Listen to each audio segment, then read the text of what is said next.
भीमराव संविधान न लिखते देश की हालत क्या होती। भीमराव संविधान न लिखते देश की हालत क्या होती। अपने दुखड़े को लेकर के हर बहना और माँ रोती।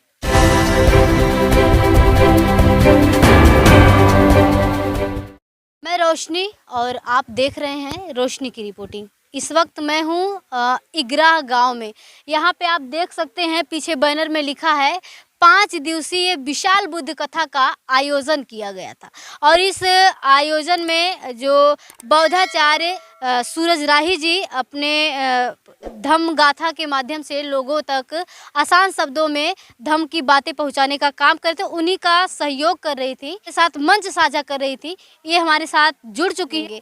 सबसे पहले परिचय जानेंगे और आगे की बातें बाद में करते हैं। सबसे पहले तो स्वागत है आपका RR न्यूज़। धन्यवाद रोशनी जी।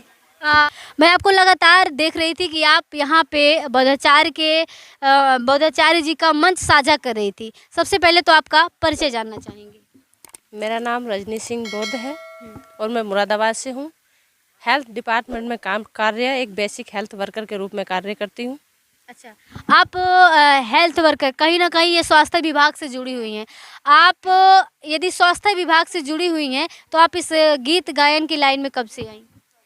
मैंने राही जी को 2017 में सुना। उनकी वाणी से जो बुद्ध गाथा सुनी हमारे मुरादाबाद में हुई तो मैं उनसे प्रभावित हुई और मुझे उनके साथ गाने का यानी कि इच्छा जागी। तो जहाँ भी तो ये बताइए, आपके धम्म गुरु या फिर इस लाइन के गुरु कौन है? मैं तो सूरज राही जी को ही अपना गुरु मानती हूँ। अच्छा, आप क्या केवल बौद्धाचार्य जी का ही मंच साझा करती हैं या फिर अलग भी कहीं आप गीत गायन का काम करती हैं? मुझे मौका मिलता है तो मैं अलग भी कर लेती हूँ, क्योंकि ये जब से मैंने बुद्ध धम्म को जाना है, मैं पहले से ऐसा नहीं थी, लेकिन जब से मैंने बुद्ध धम्म को जान लिया है तो मैं ऐसा लगता है मेरा पुनर्जन्म हो गया है। और मुझे जहाँ मौका मिलता है मैं समाज को जगाने के लिए या बुद्ध धम्म का प्रसार करने के लिए जो भी मुझसे होता है मैं। तो ये धम्म का जो प्रचार प्रसार है, ये गीतों के माध्यम से जो आप करती हैं, कहीं ना कहीं आपको गाने का शौक है और गाती हैं। क्या आप केवल धम्म के और मिशन के गीत गाएंगी या फिर अदर गीत भी गाती हैं? अदर नहीं गाती हूँ। मुझे बाबा साहब और बौद्ध धर्म से जो प्रेरणा मिली है मैं उन्हीं को लेकर के ही गीत गाती हूँ। आप हमारे दर्शकों को क्या कहेंगी और समाज के लोगों को, आप जैसी महिलाओं, क्योंकि आप कहीं ना कहीं स्वास्थ्य विभाग में थी और एक अच्छे पोजीशन पे थी, फिर भी आप इस लाइन में आई। आप अपने जैसी महिलाओं को या फिर जो बाकी की महिलाएं हैं जो घर गृहस्थी में रहती हैं और कहीं ना कहीं मिशन से अज्ञान है, अनजान है, उनके लिए आप क्या कहना चाहेंगे? देखिए, स्वास्थ्य विभाग में तो मैं अब भी कार्यरत हूँ, लेकिन जब जब भी मुझे मौका मिलता है मैं तब इस मिशन में आती हूँ और इस मूवमेंट को, बाबा साहब के मूवमेंट को चलाने का कार्य करती हूँ। और मुझे लगता है कि मैं महिलाओं को बाबा साहब के बारे में या धम्म के बारे में कुछ समझाऊँ या उनको परिवर्तन, उनकी स्थिति या परिस्थिति को परिवर्तन कर पाऊँ, उनके मनों को परिवर्तन कर पाऊँ जो अंधकार में वो जी रही हैं, तो मैं अपने आप को बड़ा ही।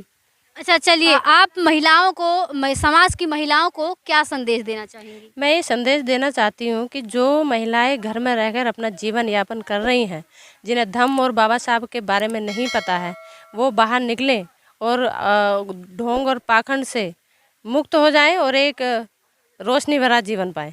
अच्छा, चलिए, आप कहीं ना कहीं स्वास्थ्य विभाग से हैं और आप अब गाने का भी काम करती हैं, तो आपको हमारे दर्शक आगे किस रूप में देखेंगे? आप किस तरीके से अपने आप को प्रेजेंट करेंगी, एक स्वास्थ्य विभाग में डॉक्टर की हैसियत से या फिर गायक की हैसियत से? देखिए, मैं ये चाहती हूँ कि जो समाज है मुझे ना तो गायक के रूप में जाने और ना ही एक डॉक्टर के रूप में।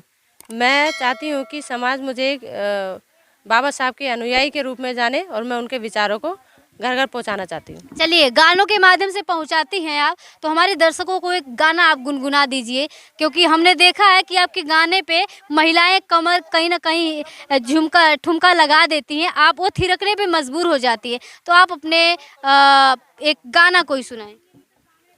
मैं बाबा साहब ने जो अधिकार महिलाओं को दिए हैं, उन अधिकारों को लेकर बाबा साहब के संविधान को एक चंद लाइनें सुनाना चाहूँगी।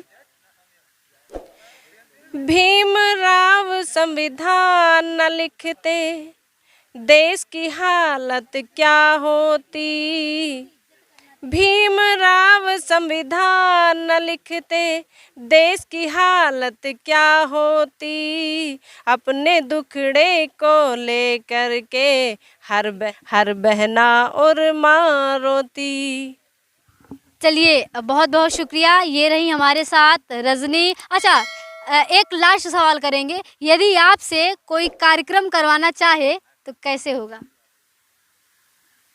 कार्यक्रम करवाना चाहे, क्योंकि आप बड़ा अच्छा गाती, यदि कोई आप, क्योंकि हमारे दर्शक मुरादाबाद के भी हैं, यदि वो चाहते हैं कि आपके गाने वो सुने, क्योंकि महिलाएं आपसे बड़ा प्रभावित होती हैं और जो हमारे दर्शक देखते हैं वो भी बड़ा प्रभावित होते हैं, यदि वो चाहें कि रजनी जी का कार्यक्रम हमारे एरिए में हो और वो भी बौद्धाचार्य जी के साथ साथ, तो उसके लिए क्या, किस तरीके से संपर्क करें? देखिए, मैं एक गवर्नमेंट जॉब से भी जुड़ी हुई हूँ और जहाँ तक है मैं पूरी कोशिश करूँगी कि जहाँ मुझे बुलाया जाए और मैं अपना टाइम निकाल के वहाँ तो आप खुद अकेले? देखिए, जैसे आपने पूछा है कि लोग कार्यक्रम कैसे करवाएं या मैं वहाँ तक कैसे पहुँचूँ, तो मैं ये कहना चाहूँगी कि या तो मेरे जो धर्म गुरु हैं उनका फ़ोन नंबर ले लें या फिर मेरा नंबर ले लें और अपने कार्यक्रम को कराएं।